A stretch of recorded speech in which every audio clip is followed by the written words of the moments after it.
Lain ako na. Wala na po ni. Ito nga sulito ng Labon din. takilid. What's up, my beautiful audience? We're here once again to do adulting talks. Thank you, KAPEL, for bribing me with bacon. KAPEL Study Cafe. Coffee, study, chill. Yes. Nakoy ko ang director. Thank you for that reminder. Again, coffee, study, chill. Okay. So, for this episode's adulting question from Pao Patricks. Paulo Patrick Celona. So, how to deal with toxic people, especially family members? Wow, what a deep topic. But is it related to adulting? Yeah. Yeah. You have to Of course. deal with it. So there's a specific, especially family members. Huh? How to deal with toxic people, especially family members. Let's address the non-family members first. So I think the best way is to avoid toxic people. You can avoid them, stay away from them. Do not let their toxicity into your life or into your head. However, what if you cannot avoid them, especially if they are your family or sometimes extended family members?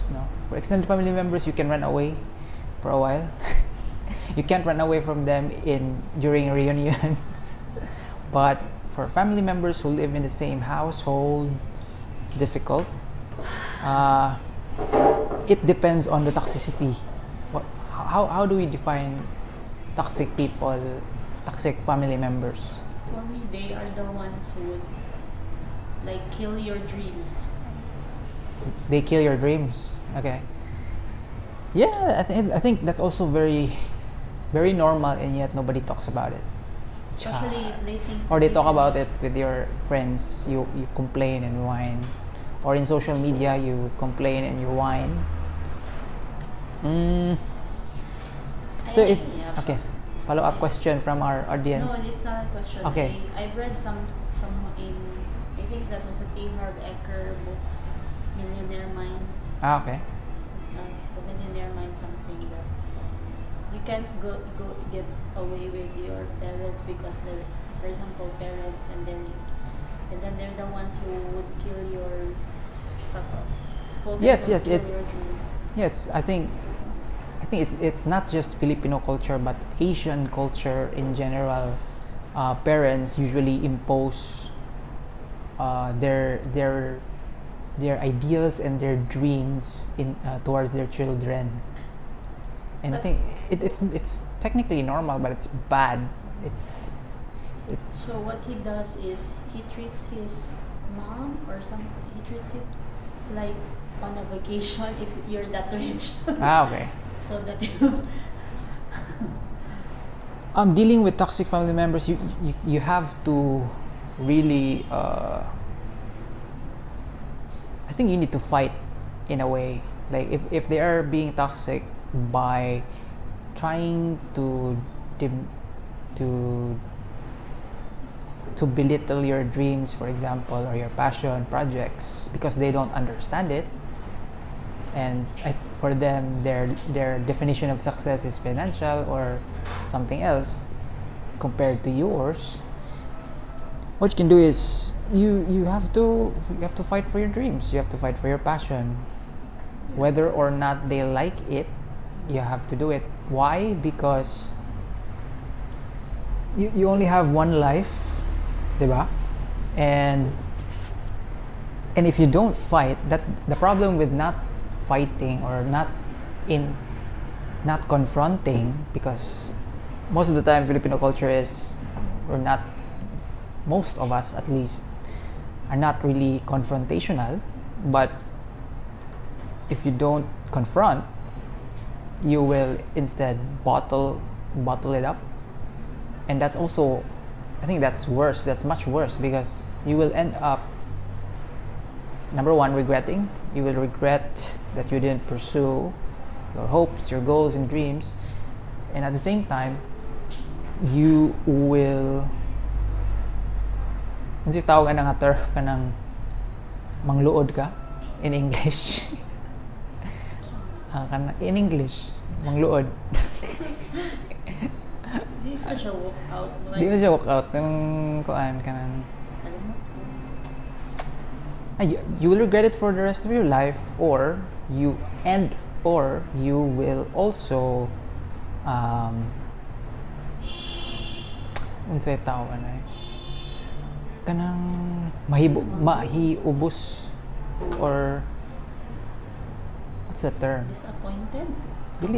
You're already disappointed in yourself.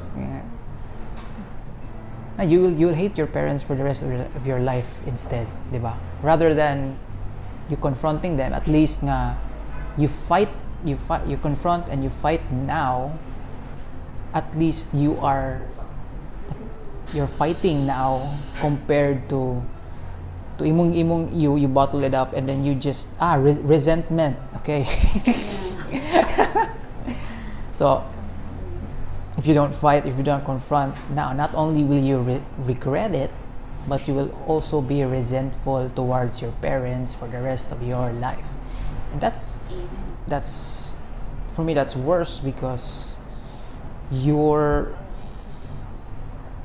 not only are you regretful, pero everything that your parents will say to you, you will just feel resentful, even if at the back of your mind you know that what they're doing is because they just want the best for you, diba?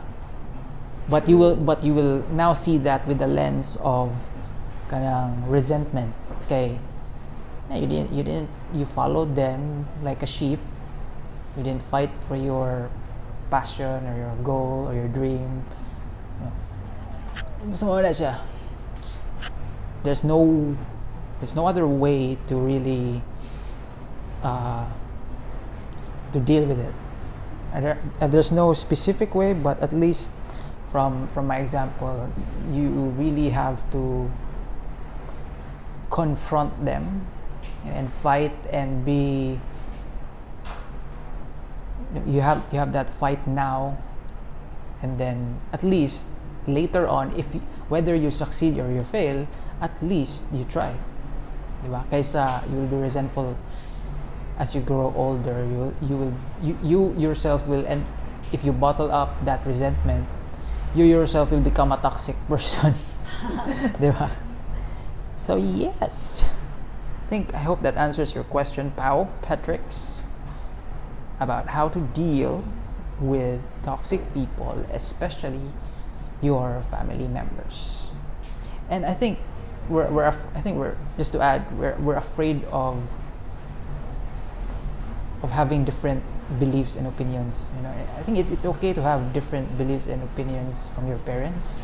Like I myself, I don't have the same beliefs politically, and we debate and argue at home, like why you should vote for this person, why you should vote for that person.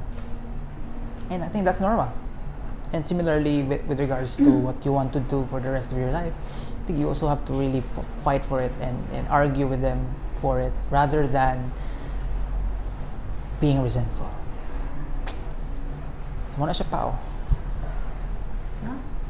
Hindi, moto siya. So, any other question from our live audience director? Wala na. So I think that's it. Thank you so much for watching this episode of Adulting Talks. Thank you once again, KAPEL, for this, for the venue. Please like, share, and subscribe. See you next.